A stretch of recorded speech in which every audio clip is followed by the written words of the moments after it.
Assalamualaikum sahabat, apa kabar sahabat semuanya? Semoga dalam keadaan senantiasa sehat ya sahabat dan tetap semangat. Kali ini kita akan melanjutkan pembahasan soal kita ya. Ini adalah soal tes kemampuan dasar yaitu TWK ya, tes wawasan kebangsaan, dimana ini diperuntukkan untuk sahabat yang ingin mencoba masuk ke sekolah kedinasan ataupun masuk ke calon pegawai negeri sipil ya atau CPNS. Kita lanjutkan di soal nomor 53 ya sahabat ya. Yang dimaksud pelaksanaan Pancasila secara objektif adalah pelaksanaan Pancasila secara pribadi oleh setiap orang Indonesia. B. Pelaksanaan secara apa adanya sesuai dengan realitas yang ada. C. Pelaksanaan dengan mentaati ketentuan hukum dasar Pancasila dan Undang-Undang Dasar 45. Yang D. Menjadikan Pancasila sebagai pedoman penyelenggaraan kehidupan. E. Pelaksanaan yang tergantung pada objek atau bidang tertentu. Pancasila ini ada subjek, ada objektif ya sahabat ya. Ini adalah soal yang sudah muncul beberapa kali pada lembaran soal kita ini ya sahabat ya. Kalau Pancasila secara subjek, tentu itu adalah untuk pelaksanaan Pancasila sebagai pribadi setiap orang di Indonesia, itu secara subjek ya. Namun ini ditanyakan adalah objektifnya ya. Tentunya adalah pelaksanaan dengan mentaati ketentuan hukum dasar Pancasila dan Undang-Undang Dasar 1945. Nomor 53 jawabannya adalah C ya sahabat.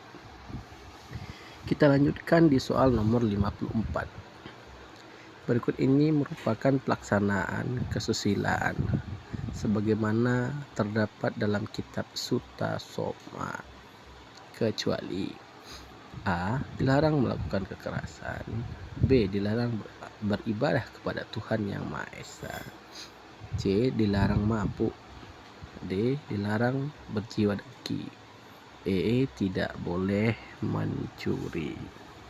Oke sahabat ya, untuk kita ketahui bahwa kitab Sutta Soma ini adalah di mana di sana terdapat yaitu Bhinneka Tunggal Ika, sebuah semboyan ya yang sudah melekat di bangsa Indonesia sendiri. Kitab Sutta Soma ini adalah karangan dari Empu Tantular ya. Kita sudah mengetahui hal itu. Di sana terdapat beberapa larangan. Ya, larangan pertama itu dilarang melakukan kekerasan, kemudian dilarang mabuk, kemudian dilarang berjiwa dengki, dan tidak boleh mencuri ya sahabat ya. Kalau yang tidak itu adalah B. Dilarang beribadah kepada Tuhan Yang Maha Esa. Soal nomor 54 jawabannya adalah B ya sahabat. Dilarang beribadah kepada Tuhan Yang Maha Esa. Kita lanjutkan soal nomor 55. Berikut ini adalah contoh sikap seorang warga negara yang setia kepada negara, kecuali A. Disiplin melaksanakan peraturan perundang-undangan. B. Setia terhadap Pancasila dan Undang-Undang Dasar 1945. C. Patuh terhadap kebijakan pemerintah yang sah. D. Mendukung gerakan separatisme. E. Bekerja keras dan melaksanakan penyuluhan hukum. Oke. Di sini yang ditanyakan adalah contoh sikap warga negara yang setia, tetapi yang bukannya ya sahabat ya. Tentu kita sudah dapat menebaknya, yaitu mendukung gerakan separatisme.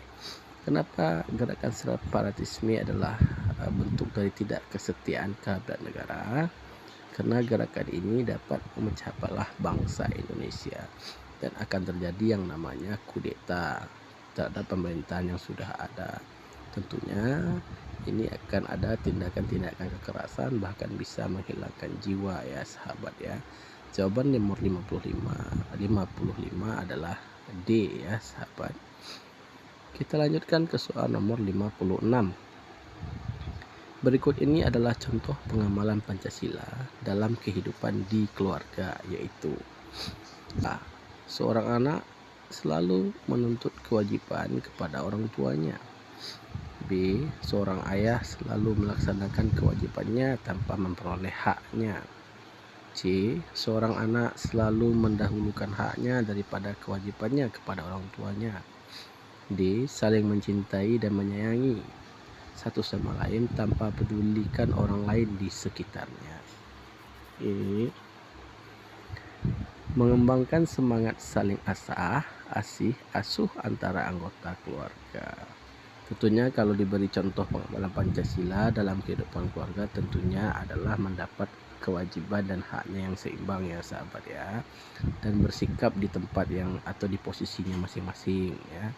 Tentu sikap yang paling pas dalam contoh di soal nomor 56 ini adalah E ya, mengembangkan semangat saling asih asuh antara anggota keluarga. Berarti jawabannya adalah E ya sahabat.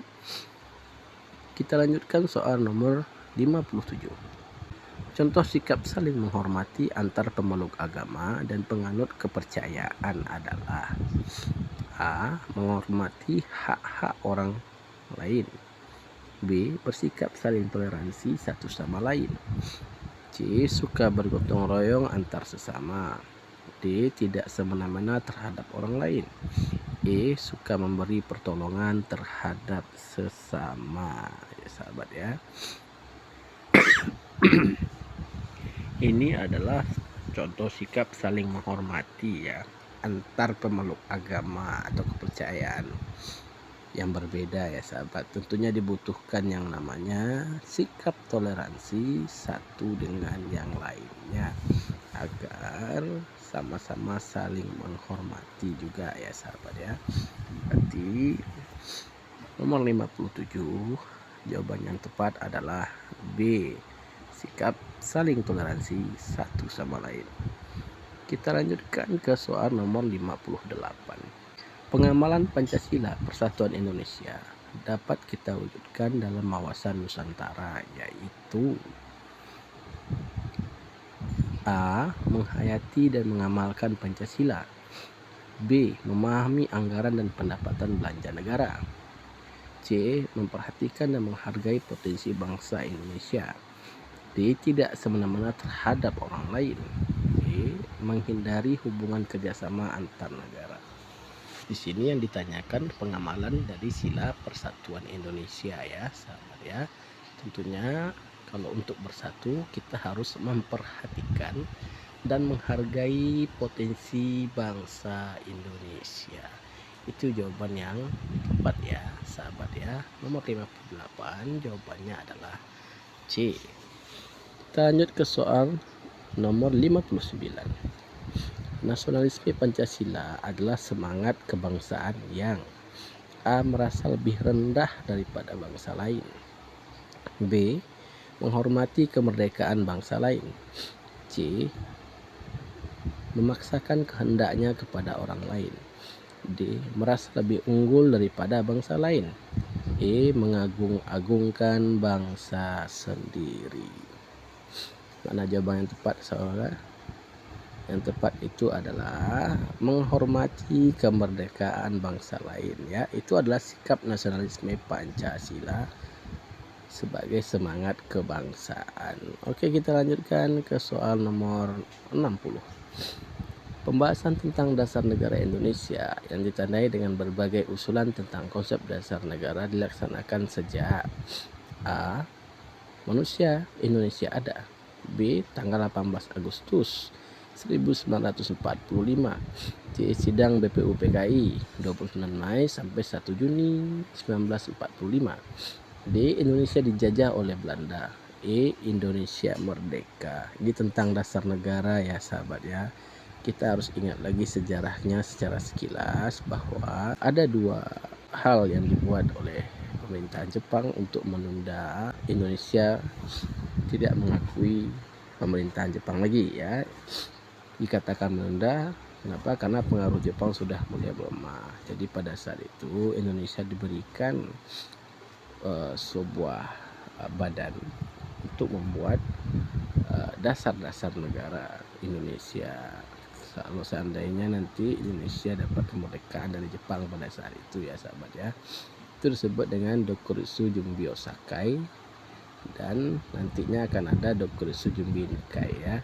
Jadi yang pertama itu untuk membuat dasar negara ini tentunya adalah BPU PKI ya sahabat. Tentu jawaban nomor 60 ini adalah C. Sidang BPU PKI tanggal 29 Mei sampai 1 Juni 1945. Di sana mereka melahirkan Undang-Undang Dasar, Pancasila, dan segala macam aspek yang dibutuhkan untuk pendirian negara Republik ini ya sahabat. Kemudian nantinya akan disahkan oleh PPKI pada tanggal 18 Agustus 1945. Oke sahabat, sampai di sini dulu pembahasan kita kali ini. Lebih dan kurang saya mohon maaf. Semangat selalu, semoga sukses ya sahabat. Assalamualaikum warahmatullahi wabarakatuh.